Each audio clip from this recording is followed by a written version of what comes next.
Who here likes group projects? I absolutely hated them in school, and I'm like a super extrovert. So the chance to literally be forced to meet up with people outside of school, heck yeah, I'm there. I love getting to hang out with people and talk. But group projects, they are absolutely awful.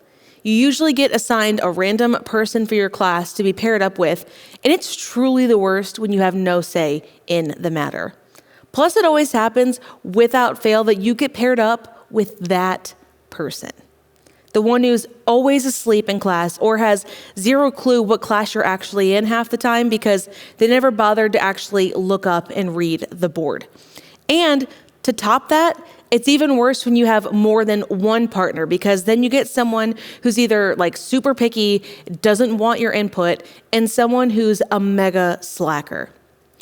And now I know some of you are homeschooled and have probably never had to experience this. Consider yourself lucky. But if you have, it's rough. I think the worst project I ever had to do was my college capstone, which is essentially like a massive chunk of your final grade to get your diploma. And we had to do a full business analysis of some random company. And while most of us pulled our weight and did what was expected, some gave more in-depth help than others, and at least most everyone contributed. Except good old, let's call him John. He was more concerned with other activities than he was with showing up to any meeting, and he figured that we would just do his section. But considering this was a massive chunk of our grade, everyone was focused on their own portion of the project the most. So when it came time to present, his slides were blank. He didn't do any of them. But by the grace of God, our professor understood the situation and graded our project on the ones who actually did the work. I graduated and now I'm here working at church. Very exciting. But while group projects force you to do an activity with someone you may not know, life is all about making smart choices about the people that you truly know. Deciding on who you want to let go of and who you want to stick together with.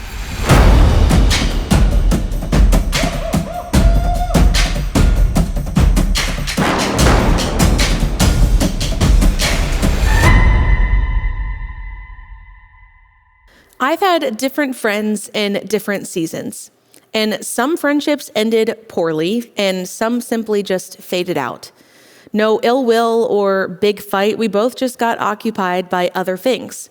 And while others thrived and they grew, I'm extremely grateful that I have a super tight-knit family who's always there for me, but even then, I have still had times where I felt alone or like I didn't want to bother anybody else.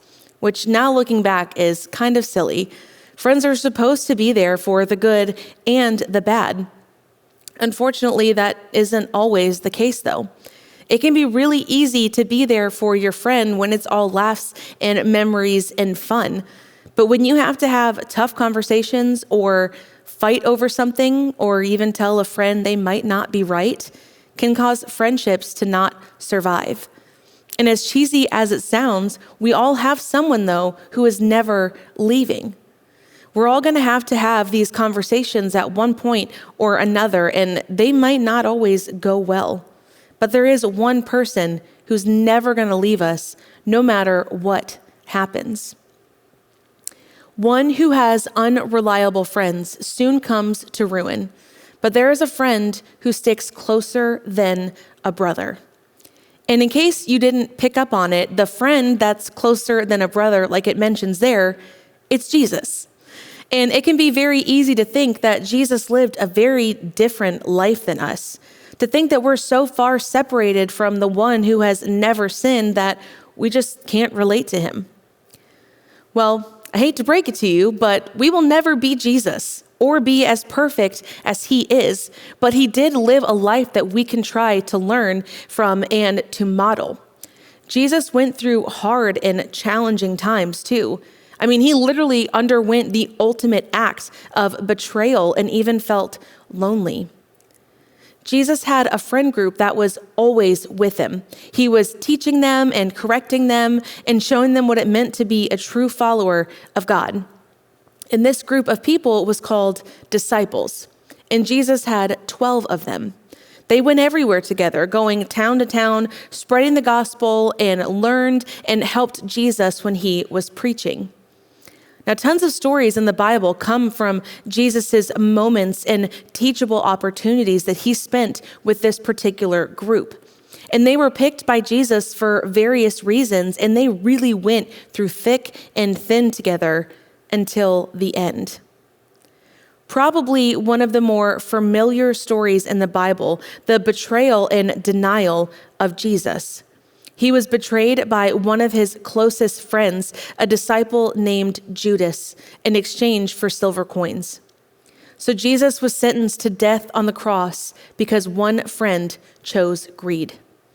And then when the rest of the disciples were questioned and asked if they knew Jesus, another disciple, Peter, denied him 3 times. And Jesus even knew that this was going to happen. He told Peter that he was going to deny him, but Peter didn't want to believe it. Yet he still chose to abandon his friendship with Jesus. And somehow through all of this, dying on a cross in the most painful and humiliating way possible, Jesus still chooses faithfulness. He had friends let him down, and he chose to put his faith in the one who never fails, God. And God knows that we're human and that we're going to mess up and do things wrong. And he's even going to tell us to directly do things, and we're not going to do it, yet he still loves us. And even when Jesus was let down multiple times that cost him his life, he still chose to put his allegiance in God and to know where he could put his trust into. And throughout that whole section we just covered, it gives us a big contrast of how stable and firm Jesus is. People fail, and they failed him, but he didn't. Judas chose wealth and possessions, but Jesus chose to forgive him. And Peter chose to ignore the friendship in an effort to save himself. And Jesus knew it was going to happen, but he still chose to save all of us. And what we didn't cover is even in the very end, people gathered to watch Jesus die on the cross, and they mocked him and beat him and tortured him. They gave away and passed out his clothing. They threw things at him, and they even asked him to question God's faithfulness towards him. They did everything that you can think of that would cause hurt and pain physically and emotionally. Yet Jesus still said this: "There is no greater love than to lay down one's life for one's friends. You are my friends if you do what I command. Now you are my friends since I have told you everything that the Father told me. You didn't choose me. I chose you. I appointed you to go and produce lasting fruit so that the Father will give you whatever you ask using my name." Now, this scripture is telling us that Jesus was the ultimate friend. He chose us, you and me. He chose us to be the producing fruit. He chose to lay down his life for all of us. And the story that I mentioned at the beginning had some follow-up moments that really shaped my faith journey. And when I went to my 4-year university for college, I found myself completely alone. I didn't live on campus. I didn't party. I was engaged and I commuted. So if I wasn't at class, I was at home. And I also was on the fast track to graduate and get married. So sororities and clubs and teams weren't really on my list of things to do. I also went to a school where most of the people around me thought that it was super strange that church was such a big part of my life, and also weirder that I was settling down and getting married so young in life, wondering why I chose the path that I did. I was laughed at and really just went to class and went back to my car. Not much socializing. But I realized that in all of that, a lot of my experiences really shored up my faith. I knew that I didn't need to defend myself or my decisions, but it ultimately was a chance to show them why I believed. I was able to explain how pivotal my church family was and is in my life and what God has done for me and can do for them too. I realized that I didn't need tons of people in my life who were not going to further my walk. I just needed the person I was walking towards, God. And I ended up with one semester a really cool professor who saw my church sweatshirt that I was wearing and let me give a message to our lecture class. I then went on to meet some friends who went on to work at other churches after they graduated, and we still connect periodically. And while my goal was not to find other people that were followers of Jesus when I gave this message, my hope and my goal was to put my trust in God that giving this message was the right call, and it was. I knew that asking what He wanted of me was the only way to be able to fully trust that He was going to make something out of that situation. Trust. That is ultimately what a friendship should look like, especially when it comes to Jesus.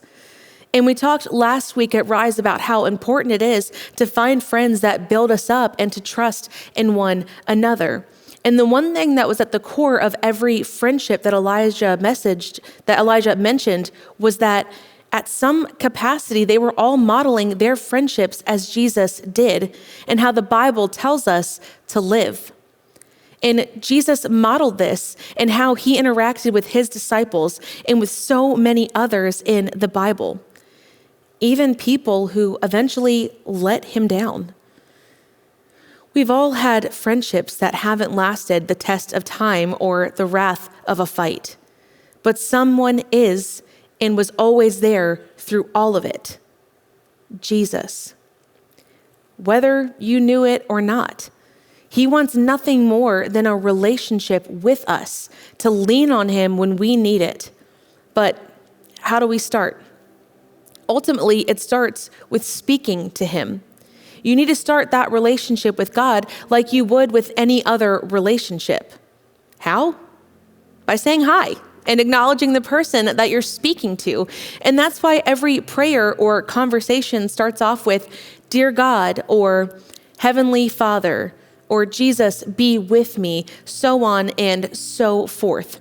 You need to talk with Him and learn to turn to Him first for any and everything. There is nothing too little or too big for Him. You just have to start talking. Now, once you've talked to Him, it's your turn to listen. Similarly to a friend that you have at school, you can't talk the entire time. That quickly becomes a one-sided friendship. Someone needs to take the turn to listen, and now you're up. You have to listen for what He has to say. Ask for His guidance and ask Him to tell you what to do, what to say, or how to handle it.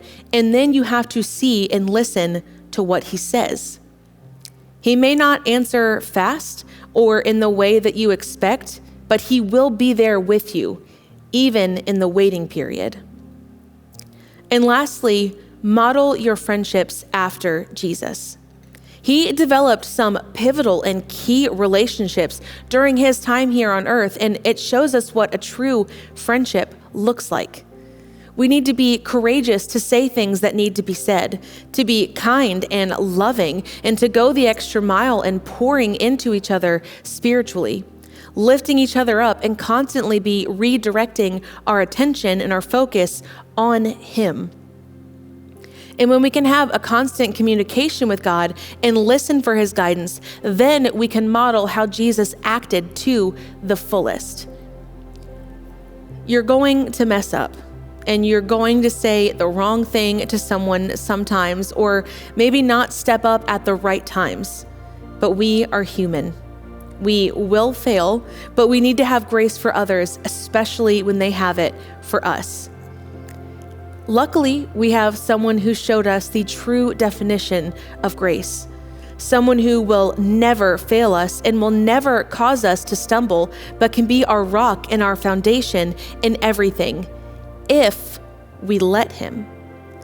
And so as we head into our day and our week and our months going forward, keep in front of you what it looks like to have a friendship with Jesus, a friendship that will always last.